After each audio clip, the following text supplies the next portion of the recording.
Wait for Patreon to catch up. I feel like this should have been done on a SIG chip.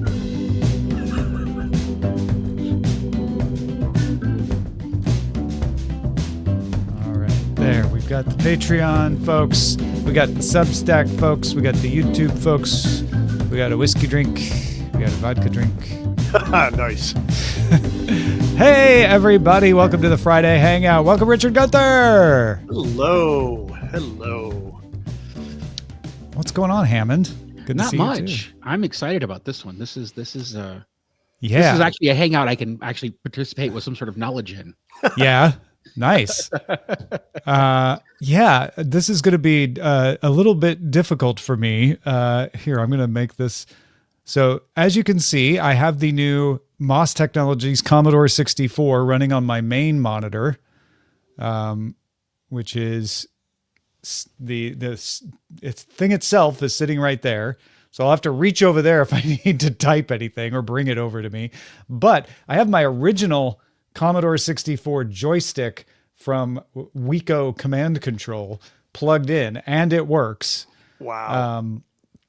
But then I'm running the entire rest of the show, Inception, off of the laptop screen. So it's going to be a little hairy, but yeah, it's I pulled mine out so that that's your original, right? That's a first generation one. Yeah.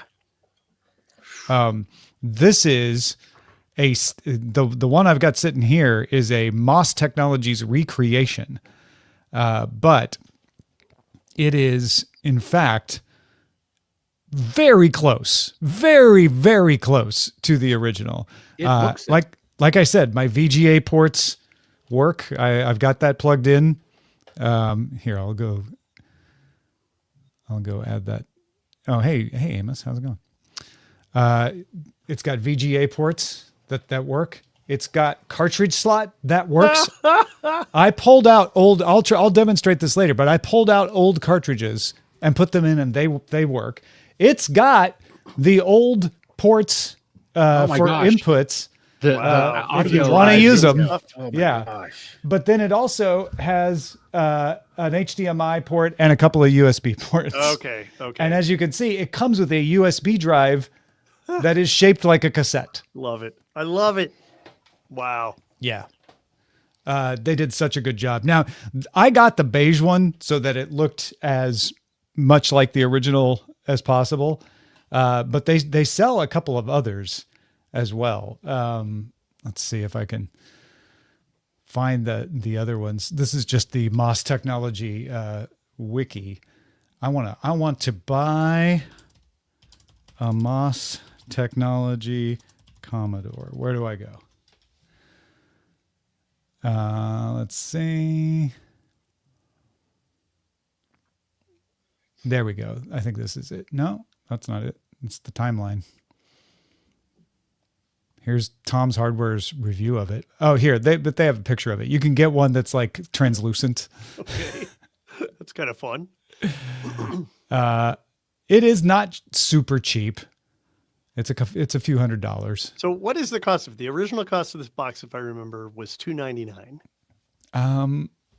Commodore 64 original price. I think it was more than that when it very first went on sale. Let's see if Wikipedia is telling us correct. It was $595. Whoa. Yeah, it went down because my parents didn't pay $595 for it. Yeah, I think when I got it, it was $300. Isn't that the cost of a car back then?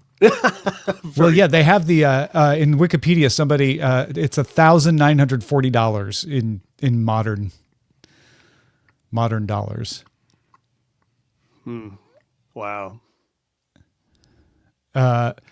It is so well done, though. Why can't I find the original place to buy it? But just scrolling through the Tom's Hardware thing is giving you a look. Yeah, they have the translucent case. They have a Founders Edition. You can run BASIC on it. It's a Xilinx FPGA, so it's doing hardware emulation, not software emulation. So you're running the actual C64 operating system on it. Nice. Yeah.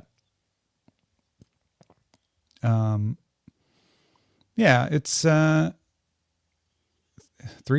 Is that what I paid for it? I feel like I paid more for it, but I don't know why I can't find a link even in Tom's Hardware to this thing. But you had a Commodore 64 when you were young, when you were younger than you are now? If you're talking to me, yes. Yes, Richard. I absolutely did. So my first computer was a VIC-20, the predecessor to the C64. And see, I'm jealous. Well, I'm not really jealous, but I was jealous at the time. I wanted a VIC-20, and we got the TI-99 4A. Okay. Which I ended up being very happy with, but I originally wanted the VIC-20.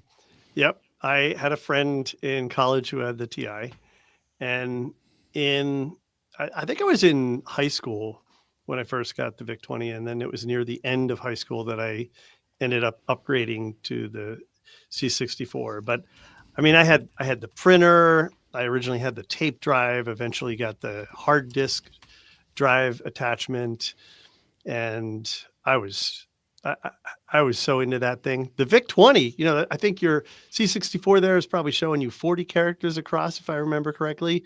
The VIC-20 was 22 characters across the screen. Big letters. How could I overwhelm you? Yeah, right. Yeah. Well, because TVs were very small then. Yeah. And at 480, you can't fit a whole lot on the it. TI-99 was the same way. And on my dad's old black and white television set that he let me use, it overscanned. You couldn't see the cursor. Mm-hmm. You had to type a couple of characters in before you could actually see. So yeah, it's Commodore.net. How could I forget that it was Commodore.net? So yeah, there's the Ultimate where it's kind of glowing, and then they have the beige, which is the one I got, and then the Founders Edition with the cool LEDs inside. If you want to go check that out, I just wanted to make sure people know where to go. Commodore.net. Why couldn't I even remember that? Amazing. Now, I also want to show some video that I did because I did an unboxing, which Richard, I know you saw. On Instagram, but I'm going to roll in a little bit of it here as well, if I may. So while you're pulling that up, Batfink mentioned that Impossible Mission was his favorite game. Impossible Mission. Now, I loved Impossible Mission, but I had no idea what I was supposed to do with Impossible Mission. I just ran around and tried not to get zapped by those robots. So I loved that game too, but I ran around that building for hours not knowing what I was supposed to be doing. So there's the box it comes in. It's just it's beautiful from the beginning because it's got the Commodore logo on it and all the specs. Then you pull it out of the box. I know this is sideways, but yeah, there we go. I can change it. There we go. And we could talk over this while it plays, but this is just so well done. Because and really going for that whole, geek nostalgia appeal, right from the beginning. Yeah. Every little piece of it is. I apologize that I'm a slow old man opening boxes.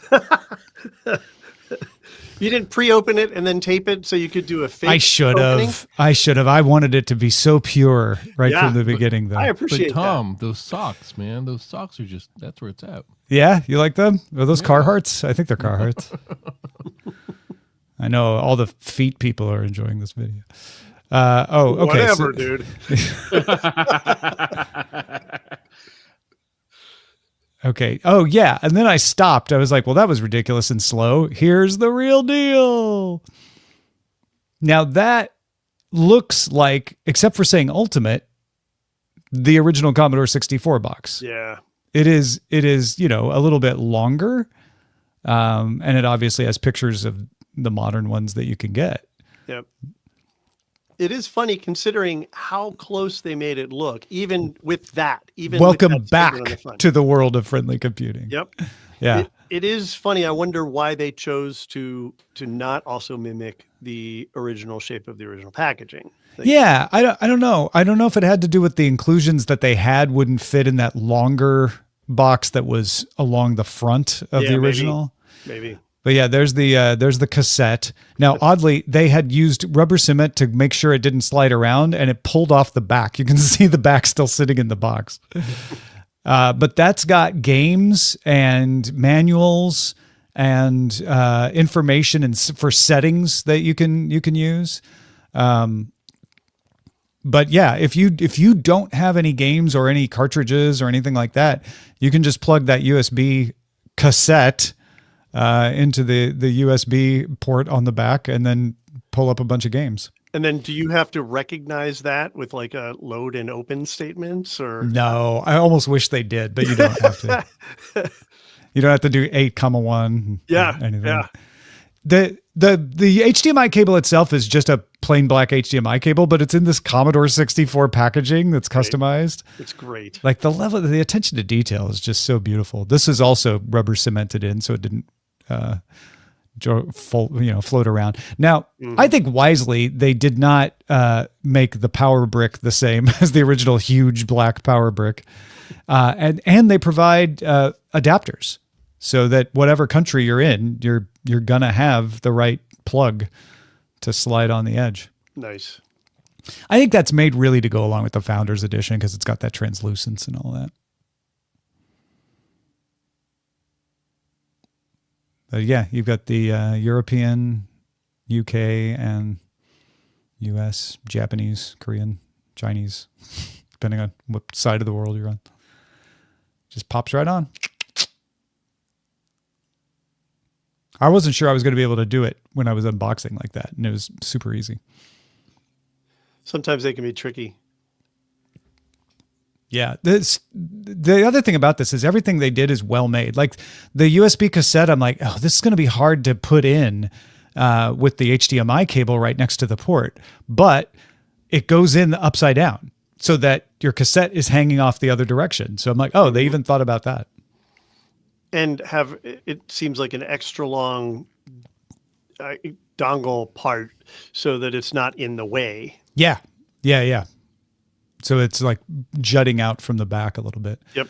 But yeah, that's why I got the beige. I just wanted that feeling of like, oh my God, it's a Commodore 64. And then the manual, which originally you got two manuals, but they still did it spiral bound and with the same look to the front.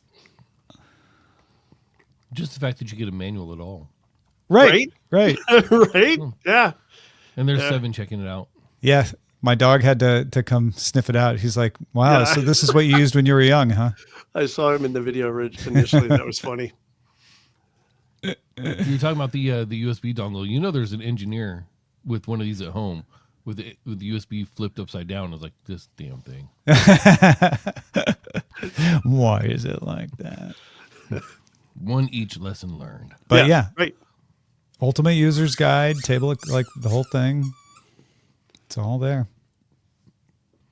Nice. So you talked about the feel.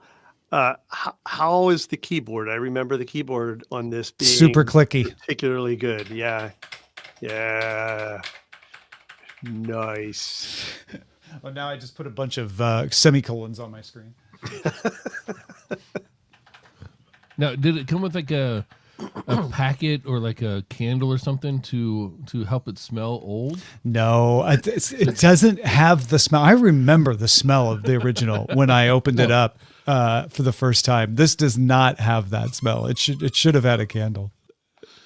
That's funny. Okay, so this is the side-by-side of my original Commodore 64, which you can see, as Richard was saying, is a little squatter and a little shorter that way. But I did a little side-by-side opening so that I could show that the message on the front is, reminiscent. Mm-hmm. And yeah, other than it being, all the stuff on the side instead of in the front like it is on the old one, pretty much they much look the same. My original is a little darker. Now I wondered, is that the original color, or is it plastic Or aging? did it stay? Yeah, no, I wondered the same thing. Like, did mine look like the one on the left originally? Yeah, because I don't remember mine being that brown. Yeah, I Yeah, don't me remember either. yeah, mine aged. And I have the 1541 drive too. And it also has changed color, but it doesn't look the same as the console. So I feel like that's an indication it's just the plastic aging. Yeah, it's kind of like the old beige boxes that eventually ended up being like this icky yellow Yeah. gray. Yeah. Now, how long did you actually use your old Commodore 64, Tom? I used it from 84 through 89, I guess. Okay. So imagine some of that tint right there might be how that era And of goo. plastic loved soaking up smoke. Oh, yeah, could be. I don't know when There you wasn't a started lot of smoking, smoke in my bedroom where I kept it. But my dad, my dad had stopped smoking by then. So, yeah. Here's the first attempt at boot up, and it didn't work. So, Oh, just like then the I got- original. then I got it to work, and I'm like, oh crap, I didn't record the boot up. But yeah, this is it on the living room TV. And like I said earlier, this is like that screen is a warm hug oh for yeah. people who know it. And it just the blinking cursor was the invitation to worlds you'd never seen before. Yeah. I mean, No, you could do anything. yeah, it was Yep. crazy. Just start poking and peeking. Exactly. Exactly. This is one of the games that was on the USB stick. Yoomp 64. I don't. I actually found a Oh, website. this is me here. Let me change the aspect ratio of this. This is me with my original pole position cartridge in it. I think I have a pit stop cartridge somewhere. And pit stop was hard because you had to change. You could watch your tires. I saw that green screen and panicked. I was like, oh, it's not going to. Oh, wait, there it goes. Yay. Nice. Just enough of the audio for that. Nice. Yeah, there's my eye. Did it do the whole Prepare to qualify. Yes, prepare to qualify.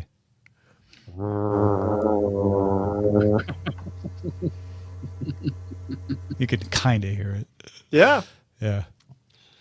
that's But- crazy. Yeah. I think that might be all of the pictures of that. Yeah. What else did I have? Oh, yeah. No, I just, I do have a couple other things here. This is Pinball Spectacular cartridge working. But I couldn't get it to control. So I didn't have the joystick plugged in yet at that point, but you can use WASD, which I was doing with pole position just fine, but it didn't work on the Pinball Spectacular. So I have an aspect ratio question for you. You have it Yeah. hooked up to a modern TV, which is 16 by 9. When this came out, we were using 4x3 TVs. Do you Yeah. automatically have your TV expanding anything that's 4:3, or is it doing that? I don't have my TV automatically expanding it, so Okay. I assume it did it. It's doing that. That Yeah. would kind of bug me, actually. I think I Yeah. would want it to make it a 4:3 picture. Depends on the game. I'm big on aspect ratio. Like your thing is out of proportion. That's gonna bug me. I actually made sure I crashed in Jupiter Lander the first time I played it, but then I was able to to do it. Okay, that's all the That's fun. that's all that stuff. But That's yeah, so much fun. yeah, it was super fun. Wow. Did you ever play Load Runner on that? No. That was what I got sucked into. I played that all the time. Yep, I enjoyed it, and I love that because you can make your own levels too. I loved that game. I used to love the pinball construction set, music construction set, monster construction set, There was another one. I think it was like the racetrack construction set, something like that, where you could build your own stuff. Those were great. Mm-hmm. And I lived in music construction set. That was the first time I could actually make my own music on a computer, and I loved it. So I should do proper screen capture or something, but this is what I've got going on. This is the basically the BIOS. So Okay. you can flip up to go into the C64 or down to go into this. Okay. And then you have, all of these memory and ROMs, turbo boost, video setup, settings, joystick controllers when you can change the joystick to do WASD. If you have the LED ones, this is where you control the LED lights. You can add modems, all of that stuff. But the disk file browser is how you get to the USB disk. Okay. And that is where they have demos, games, music, bunch of 8-bit music.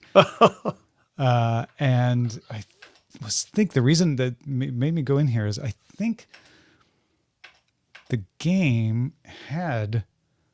Oh, no, it didn't. Where did I see it? I thought I saw Load Runner somewhere. Yeah, But Red Runner. These are all... Maybe that's what I was thinking of. These are all games that come on that USB drive. Mm-hmm. Nice. So I don't know if you want to see anything in particular. Just let me know. But The Adventure series, is it like a dungeon crawler? where'd it go? Alphabetically. Lester, no. Okay. File exists. Okay, good. I want to keep it that way. There it is. The Adventure series. Well, let's find out. Under T for the. I love that I have to hit enter and enter. Oh yeah, and it does this a lot where it's like gives you like, oh, do you want to look at the manual? you can open the manual. Let's view the manual. Scott Adams presents the Adventure series. Let's see if I remember how to get out of that. Okay, there we go. Run disk, mount disk, read only. What do we want to do? Let's run it. Yeah. Well, that's what you do.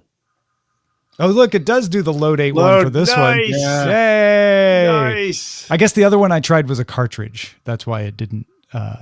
Okay. I got so hacky that I could actually type run and then (8), (1), and it just would run it. So I didn't have to type in run when it. Oh, yeah. Nice. Nice.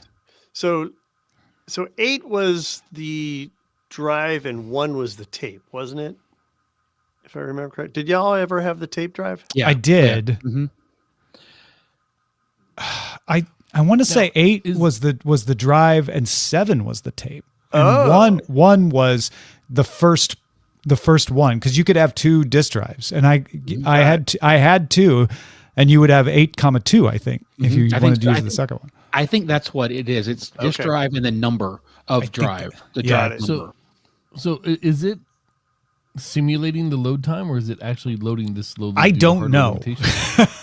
So I had one of the Commodore Minis that came out a few years ago, and I got rid of it because I didn't like having a keyboard that actually worked because it was just a display keyboard.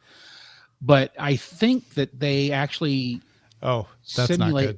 not good. No, that's actually that's part of the thing. Oh, okay. Yes. Use default colors.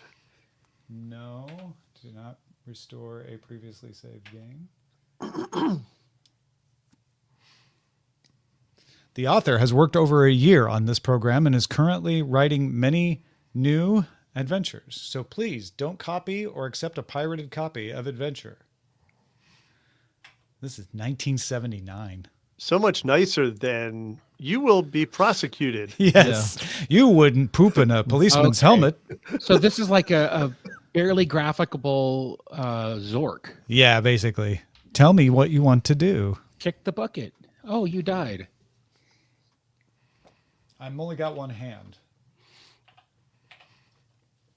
Kick. Nothing happens. Yeah. No, that's what this is. It's a Yeah. Zork. Yeah.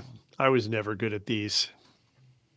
There was one that was I think it was actually a VIC-20 program that I played on the Commodore 64. It was this weird dungeon crawler where you were basically the character that looked like a spade from a set of cards. And then you went around and you filled out the dungeon as it went and you killed monsters. There were other random symbols that were generated from the character set. Interesting. See, I always thought games like this, whenever I played it, like even in like my earliest memory of playing a game like this would be like third grade. Mhm. Sitting there wondering, like, did the developers not have a thesaurus? But to have to think of all the possible options, right? It was kind of like when Amazon first released the Echo, and if you didn't say the exact thing Yeah. that you needed to say, it wasn't going to work for you. I was gonna say, I Tom, successfully exited the game. I was going to say, run, stop, restore always got you out of everything. I know. I was trying not to have to resort to that. But, okay, so I have a selection of cartridges if we want to try one of those. Absolutely. You saw pole position in action. But, yeah, so I've got pole position, pinball spectacular, star post, super smash, and Jupiter lander. You got Super Smash Brothers for the Commodore 64. No, super smash, no brothers. This was before they had. This was when he was still an only child. Yeah, Also, yeah, I like that this Super one is Smash Only Child. This one is like a typewritten label that says Super Smash PNC64622. Let's try that one. Why not? Yeah, This one's not going to work. I almost guarantee. Oh, But let's try it. All right. Let's see. If we Press to failure. I need a better system for showing this stuff. so as you're working on that, I'll share a story that when I went to, oh, nice. Right. Don't you have to turn it off before the cartridge in? What do you think? This is 1980 electronics? Because it boots right from the cartridge. It overrides the boot system. So you have to turn it off and then turn it on. How awesome would it be if you stuck the cartridge in there and the system just went? That would not be awesome. That would would not be be rad. awesome at all. It would say, Tom, I thought you ran a tech show. Okay. Didn't do anything. I turned it off. Okay. Let me see. This one just may be dead. Do you have to go? Have you done a cartridge in it yet? Yes. Yeah, I pole have position. that. Yeah. Okay. Disk file browser. No. You just see it shouldn't be going here if it's reading the cartridge. No, it shouldn't. That's the thing. Is it's like that's like a giant USB drive overriding the boot system of your hard disk. Just get an eraser and erase it and then blow on the things. And yeah, see? Right. But as you said, you didn't expect this to work. This is the one that I feel like is the most likely not to work. It just feels like it's broken. Yeah. Does it rattle or something? How did you know it was not going to work? It rattles. Yep. Oh, I was going to say because it's typewritten.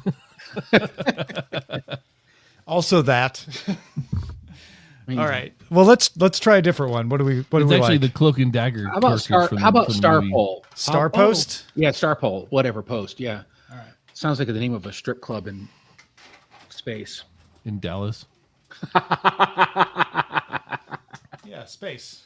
Oh wait, why is it doing that? I loaded this one before. I know it works. All the best strip clubs are on the outside of Dallas, by the way. Outside of city's limits. Good that you know that. Yeah. Information I didn't know until just now. There we go. Star Post in effect. 1983. So there's a website that has brand new Commodore 64 games being uploaded to it all the time. People are still writing for this. That is brilliant. Oh, you're gonna die.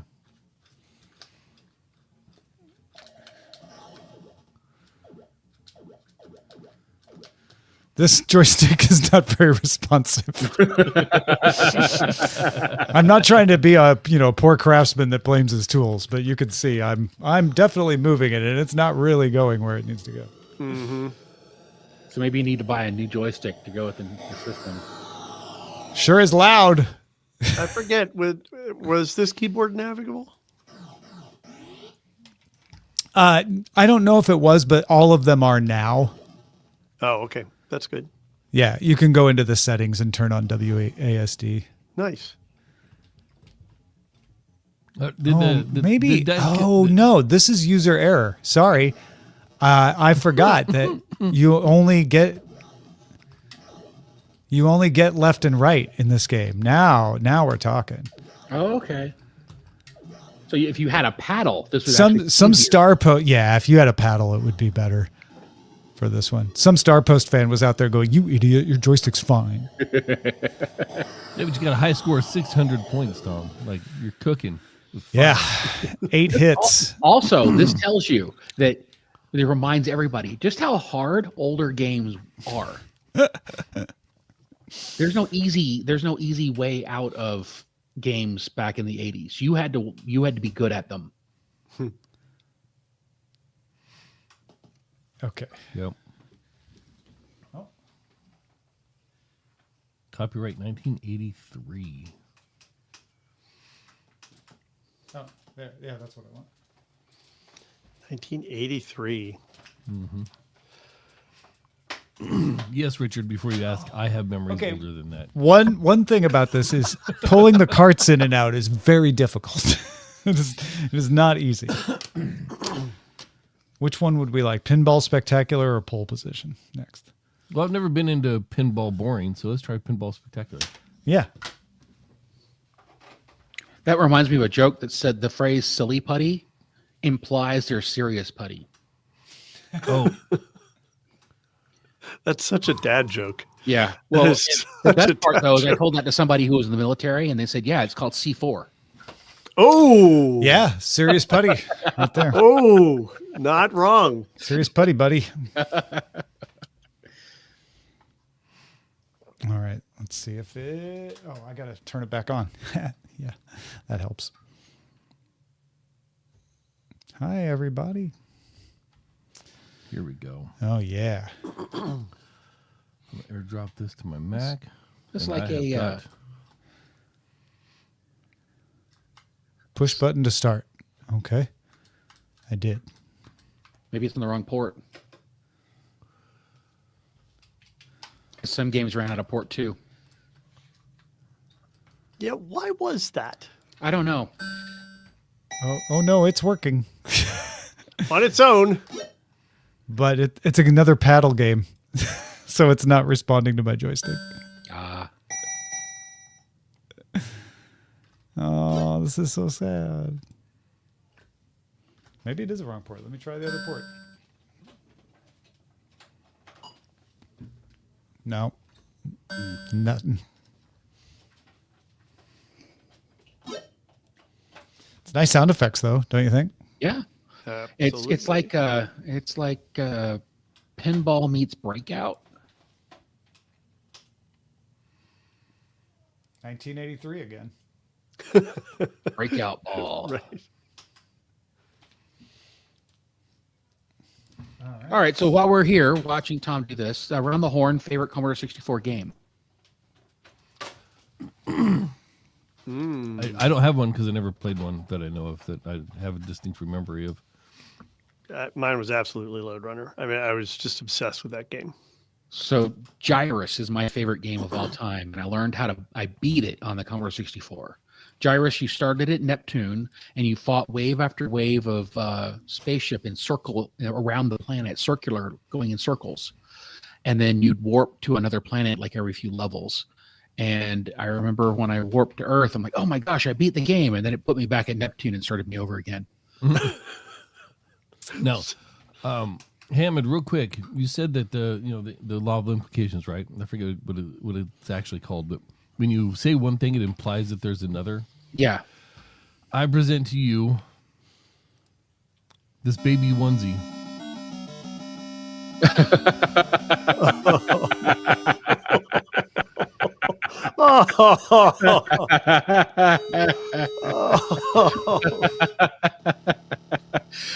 See, Amos, this is why we need to have a show together. This was on the rack for like 3 months while I worked at Walmart, and I could not get over it the entire time. Every time I saw it, I was just like that. As opposed to, Yeah. You know? We've lost Tom in the world of pole position. I'm sorry. Are we still doing the show? I did love this. So- I did love this. So, like I said, Pit Stop, Epix came out with a game called Pit Stop. And Pit Stop was great because it was pole position, but you had to stop and get your tires changed and gas put on, gas topped off. And then you had to game to figure out, to strategize to see how long your tires would last to see if they make it to the race or not as you got closer to the end. And it was great. I loved Pit Stop. Then he had games like Then he had games like Archon that took Don't ever chess. let me drive your car.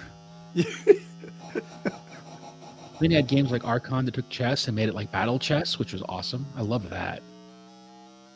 Nice. I was always driving on the grass in this one.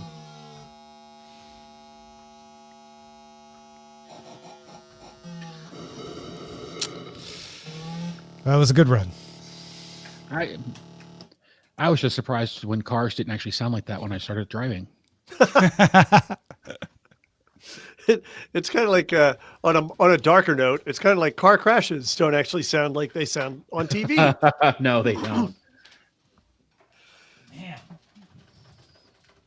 Oh gosh. Okay. Yeah. So cartridges not smooth going in and out. Just saying. That is. So have you hooked up your drive to it yet to see if any of your old disc games work? Like if you've loaded summer games? No. into it, That's the next thing I got to do. Right.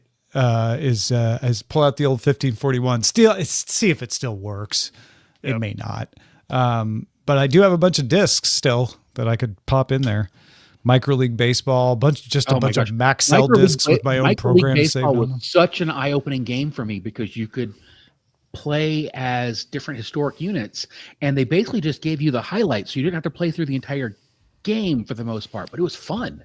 Yeah. No, we got the general manager disc and ran an entire fantasy league off of it.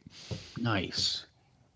Now, Tom, are you going to use the new Commodore 64 to write a novel, say one meant for like, a nostalgia twist being written in the 80s about the 50s or something like that? Like I could see that. Like, Yeah. and the entire time come to find out that the guy in the 50s actually has technology from the 2010s. But it's been written from the 1980s. This is actually the plot of a Korean drama called Signal. So you just anglicize it and write it and type it up on your Commodore 64. And type There it you up go. on the Commodore 64. Yeah. There you go. I used to do homework on my 64. I'm trying to remember what I used for writing. I know I had something.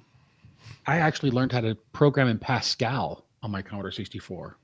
Really? Oh, You nice. learned Pascal on the C64. Same. That's actually that is the only time I remember using a Commodore 64 is in Pascal class in high school. Really? Yeah. Yeah. Wow. Yep. No, I Yeah. just did basic. Because on I went in that. there Yeah, same. expecting Trash 80s, and it wasn't Trash 80s. It was C64s, and I was like, wow. So much Yeah, I more learned fun. Pascal, and then I also, like I told Tom earlier, I would I would learn a new skill, like how to track a joystick and do a sprite. So I would turn those into basic programs and send them into compute as learning tools for other people. I never got published, but I sent probably half a dozen or more basic, handwritten basic programs to compute. Funny, I have a similar story where I also submitted stuff to compute and never got published. Yeah, because they chose Hammond instead of you.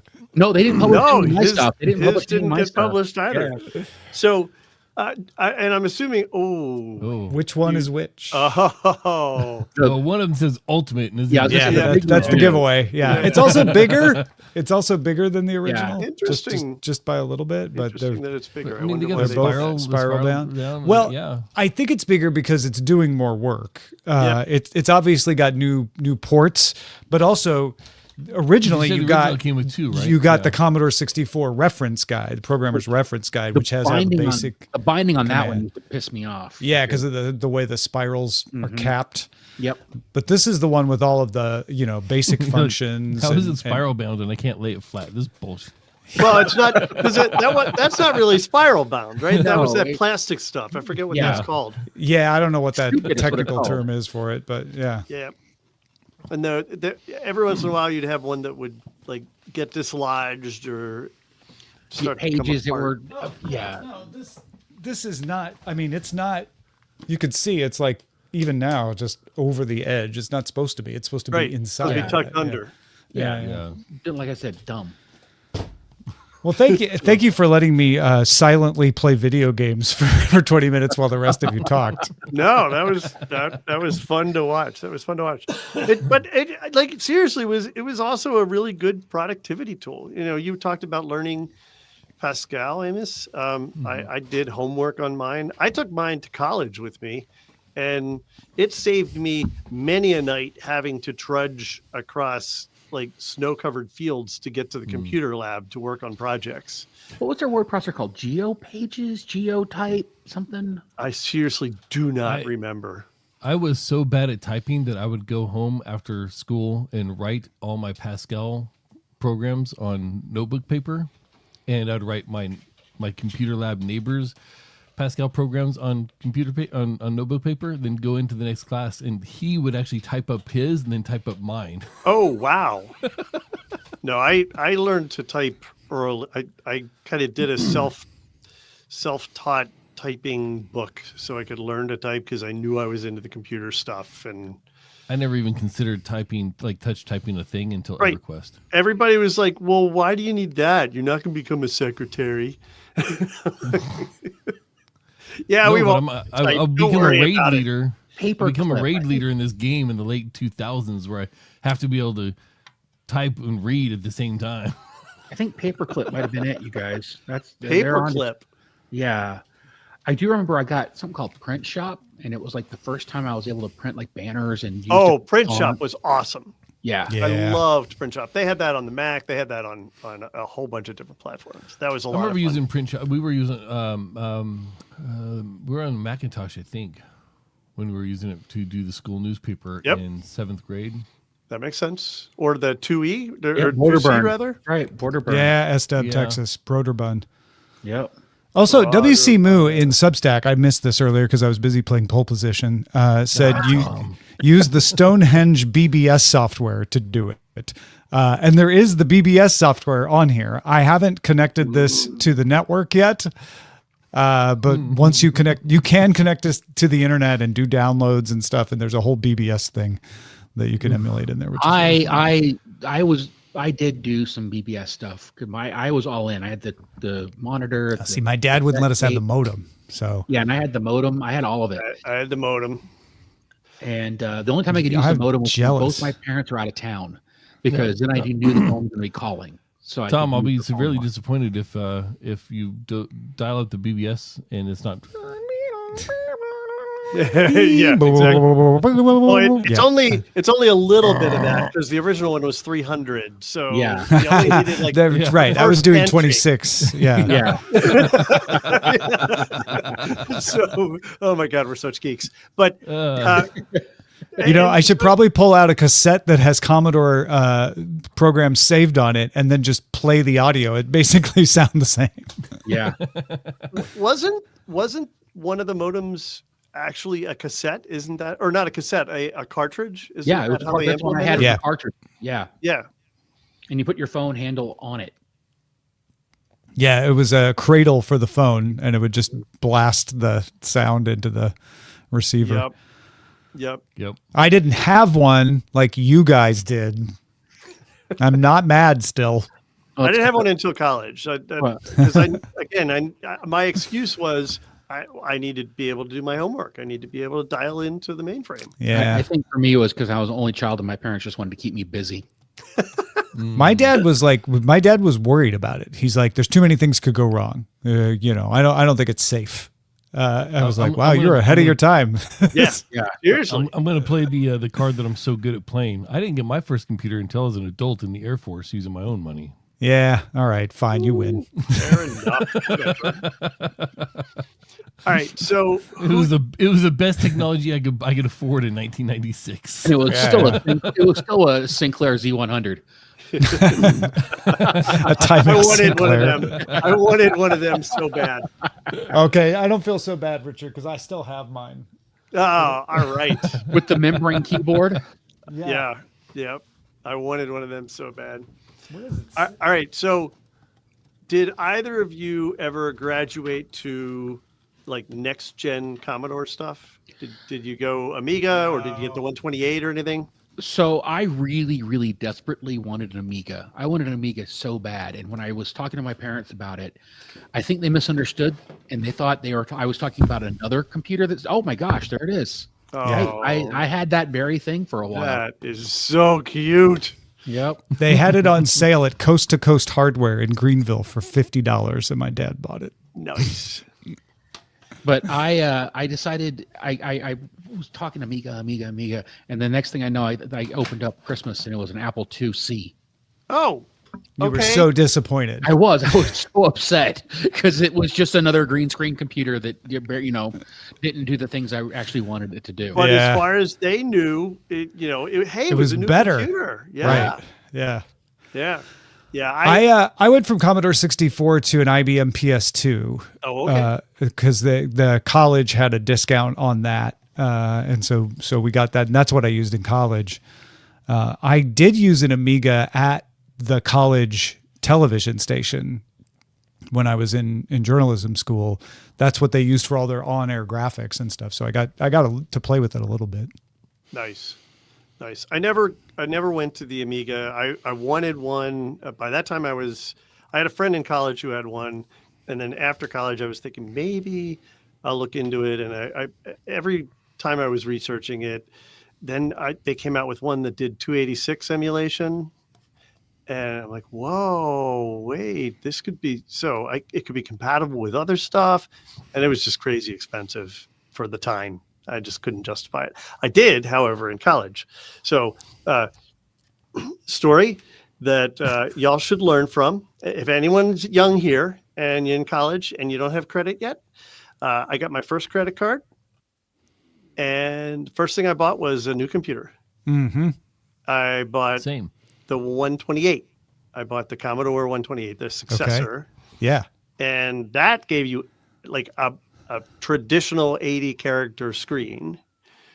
And it was more of a business type computer. They were trying to get more into the business side of IBM things. PC stuff. It actually ran CPM, and you could use it. I used it as a terminal more than anything else, but ended up doing quite a bit of development on that too. And then that was the end of my Commodore experience. I ended up going like to a not a PS2. I think my partner at the time had a PS2, but afterward, when I got a computer of my own, I bought what was the one with the cows? Gateway. Oh, Gateway. Gateway. I Yeah. bought a Oh, Gateway. Gateway. Dell was the Gateway, and Dell were the two. Yep. Yeah. Yeah. My wife worked at Gateway when we first got married. Was that a fun company? Because it sounded like it was a fun company. They did cool stuff. I have to admit, she took me to some of their Christmas parties and some of their activities, and they had a huge thing out here in Salt Lake, a factory, assembly floor, and sales, and all kinds of stuff. And so, yeah, she worked there for the first, I don't know, almost a year we were married. Then she got a different job, but yeah, it was kind of cool. In fact, the first computer, one of the first gifts she got me when we got married was a brand new smoking Gateway machine. And all I did was play Roller Coaster Tycoon on it. Yeah. No, that sounds right. Yeah, that tracks. That's great. Hey, Tom, check yes. this out. What you got? Oh, look at that. The Polo, the DTNS Polo. Oh. All right, fine. Very nice. You want to be like that? I'll join you. Very nice. I got my DTNS Polo as well. I These are want a for DTNS CES. Polo. Oh, I guess that I can't have one then. Y'all are have going ones. to be walking billboards. Please tell me that when you hit the QR code, it sends you to the Rick Astley video. No. No. Tom, you my got the Adidas one, right? Yeah, this is there. The Yeah. Adidas. Yeah. Very Yep. nice. It's got the QR code on the sleeve. Yep. Oh, that's Yep. So 64 in the Commodore 64 stood for 64-bit. 64 bit, no, wasn't it? not Oh. bit. K memory. 64K of RAM. Okay. Yeah. Yeah. If you were to keep the same naming convention for a modern Commodore computer with 16 gigs of RAM, what would it be? 16,000 K. 16 million K. It'd be the Commodore 16 16 million. million. Yeah. Nice. Yeah. I wish they just kept going. Commodore 128, Commodore. Mm-hmm. And I think the VIC 20 was like 5.3K or something Yeah, what was the 20 in the VIC 20? insanely small. I think it had to do. I think it had to do with the colors that they could use or something. I don't remember. It was Oh, something. really? It was something where they were bragging, but it really nowadays it's not bragging. It's like I have 13 crayons in my box instead of 64. Oh, apparently it was purely aesthetic. Oh, Okay. According to it was- designer Bob Yan and Commodore executive Michael Tomchik, they just thought it sounded good. And it did. So Yeah. they used it. It was better than the Commodore PET. Man, that thing Yeah. was terrible with the built-in cassette Oh. loader. The PET. I remember Yeah. that. Never had one of I learned those. basic on my school. My junior high had PETs, and that's what I learned basic on. In fact, I remember I had to learn how to. So if you hit the subroutine and you hit the return colon, and it would repeat that as far as the thing goes. So it'd be print like a bunch of snowballs, but it would go up. So it looked like it was snowing up. I had to learn how to make it look like it was snowing down on the PET. That was my big programming accomplishment, was learning how to make it look like it was snowing on the I mean, it PET. was kind of a cool idea to include the cassette in But it. Yeah. you could have used it as a boat anchor. That thing weighed a Yeah. ton. I mean, CRT built in, right? Yeah. Yeah. Name one computer that has its laptop, every laptop. Actually, Commodore had that one portable that had the little itty bitty CRT in it, and the keyboard flipped up to the top, and it had the big handle on the top, and you pull it out Yeah. of the keyboard. It was like the Commodore. I don't even know. It was like a suitcase. It looked like it was a suitcase. Was Yeah, that it was in the the- Commodore Samsonite. IBM did a PC like that at one point too. The IBM suitcase PC. Yeah. What was it actually called? I remember it had an orange screen. I remember having that, occasionally taking that home after work to do some work from home. Oh, really? Yeah, there Yep, it is. that's it. The PCMR 1989. There I wonder you when it was go. released. Probably 87. Officially a luggable. Luggable. Yes. That was the name. Yeah. PCMR. Look at that. The 3 1/4 vertical mount. So I didn't have that. I didn't use that one. I used the one that had the tiny little screen at the end. There were other pictures up there when you were showing that, where it was just like the top. Oh, this one? Yeah. Yeah. With the drives on the right and the Yep. Yeah. Okay. The portable PC. Yep. The IBM PC portable. It's technically portable. Look at I that. mean, one. that Look at those word- giant scuzzies. That word did a lot of work. Oh, look at the carrying case. Like a bowling bag. It's very denim. It was about as heavy. Yeah. $4,000 though. So quite a bargain. You're paying for portability. Yes. Can you put a price on portability? Wild. Man, vintage.computer.com, though. That's a good site. It's just one person's collection of vintage machines. So, Tom, on that Timex Sinclair, I had the flight simulator, which was the most difficult program to load and to use ever. Yeah.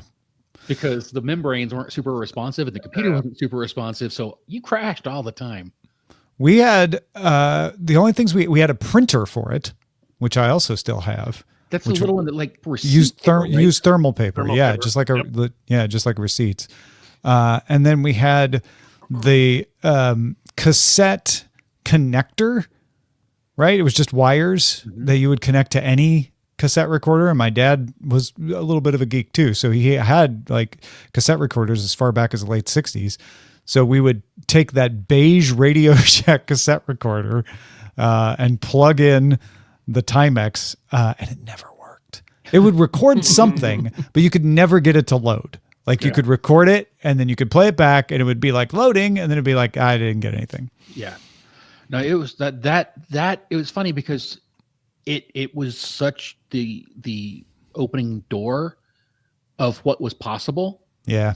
And it was just the door didn't really open wide enough until, the VIC-20s and the PETs came along where things actually kind of worked the way they were advertised all the time. Yeah. I think my dad thought, cause I've told the story a million times, so apologies, but I saved up for an Atari 2600 and when we got to the store at Kmart, he was like, well, I'll give you the extra money if you want to get the TI-99 because it was right next to it on the shelf. And I went with the TI-99, but I was mad at myself because I really wanted the Atari. But I think he thought he would get to use it more. And so I think he bought the Timex Sinclair because he's like, well, I'll get a small one that I can play around with. And he did a little bit. Yeah. I remember being pretty jealous of the TI-99 graphics capabilities. I seem to remember it had some pretty cool graphics. Yeah, it had sprites.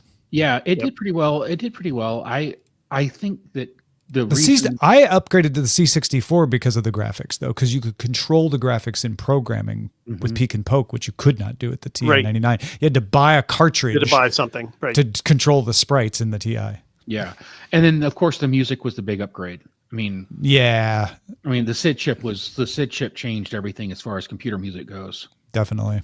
And there's I barely pointed it out when we were playing around with this one, but they've got a whole music section that people have contributed compositions and stuff. Yeah, I had a program called Pro Tracker, and basically it was a sample-based music grid system, and you go in and just pull out different samples and drop them in place and start making music and then turn them into mods.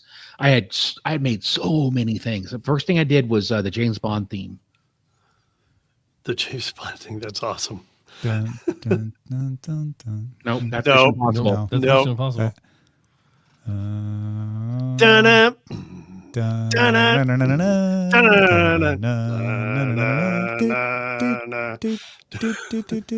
Oh, wait, that's Pulp Are we not Position. there? No, you're there. I'm still on something else. There we go. And then I did Peter Gunn. Those are the two things. Those are the Peter first Gunn was Oh, a Spy cool. Hunter video Yes. Yeah. game. Yeah. Yes. My third day of class in sixth grade at the new school that we had just moved to, I was accused of stealing Spy Hunter from another kid and putting it in my desk. This irritated me on three fronts. One, I didn't know what really it thought was through and this. had never played Spy Hunter. Yeah. Okay. I didn't even know that the kid had the cartridge, so how could I have stolen it? Okay. And three, I wasn't sure where my desk was because they moved me each day. So how could I have put it in my desk? Like, it was just like I was. I think that's the first time and this is big for me, but that's the first time I looked at people and said, "You're stupid." You're stupid. I didn't know Spy Hunter. I didn't remember Spy Hunter being available on a cartridge. I only ever played the arcade version at the It was, laundromat. Nintendo, the original Huh. NES. Okay. Yeah, and then after I actually finally played it, I was like, "This is dumb."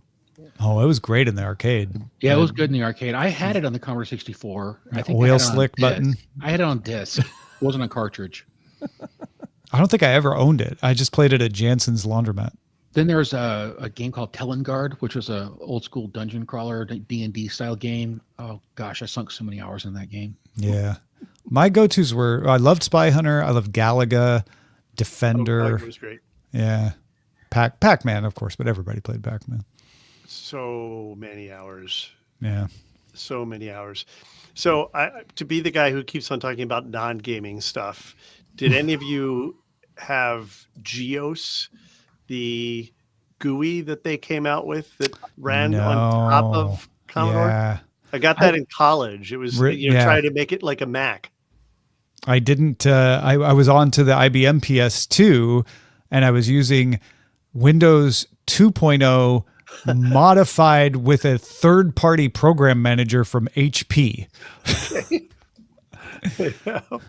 Because you didn't have folders, you didn't have folder icons in Windows 2. Right.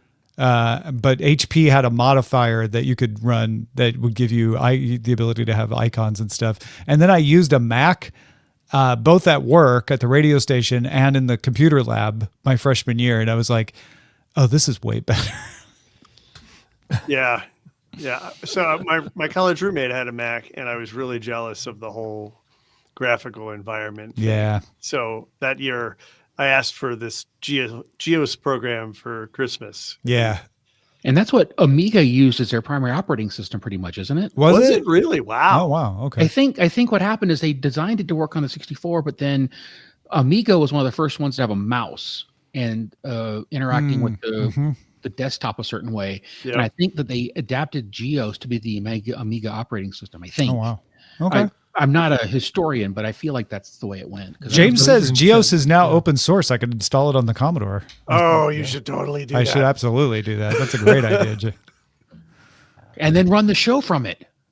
Yes. Then connect it to the internet and just do the show. That's what I'll be using at CES, Amos. Some primitive browser and StreamYard. Oh, there are browsers for the Commodore 64. Oh, yeah. They're not, they definitely exist. GGSB says Geos is included in the Ultimate. Oh, it is? Was it included? All right. That's what GGSB is saying. Interesting. I turned everything off. Show tile idea. Do use some graphical filter to make like an 8-bit version of the show. This of like the 4-up or something. Oh, that's a great idea. Well, Richard, thanks for hanging out today, man. This is really fun. It was a lot of fun. Yeah. Yeah. And Hammond and Amos as well. As always, you guys. We're just not as fun. Yeah. I mean, whatever. He's used to us. He gets to see you guys all the time. Familiarity breeds contempt. What could I say? Yeah, Tom, damn it. And also, he's not done with us yet. That's true. No. So another thing going. Housekeeping notes. There are regular DTNSs Monday and Tuesday.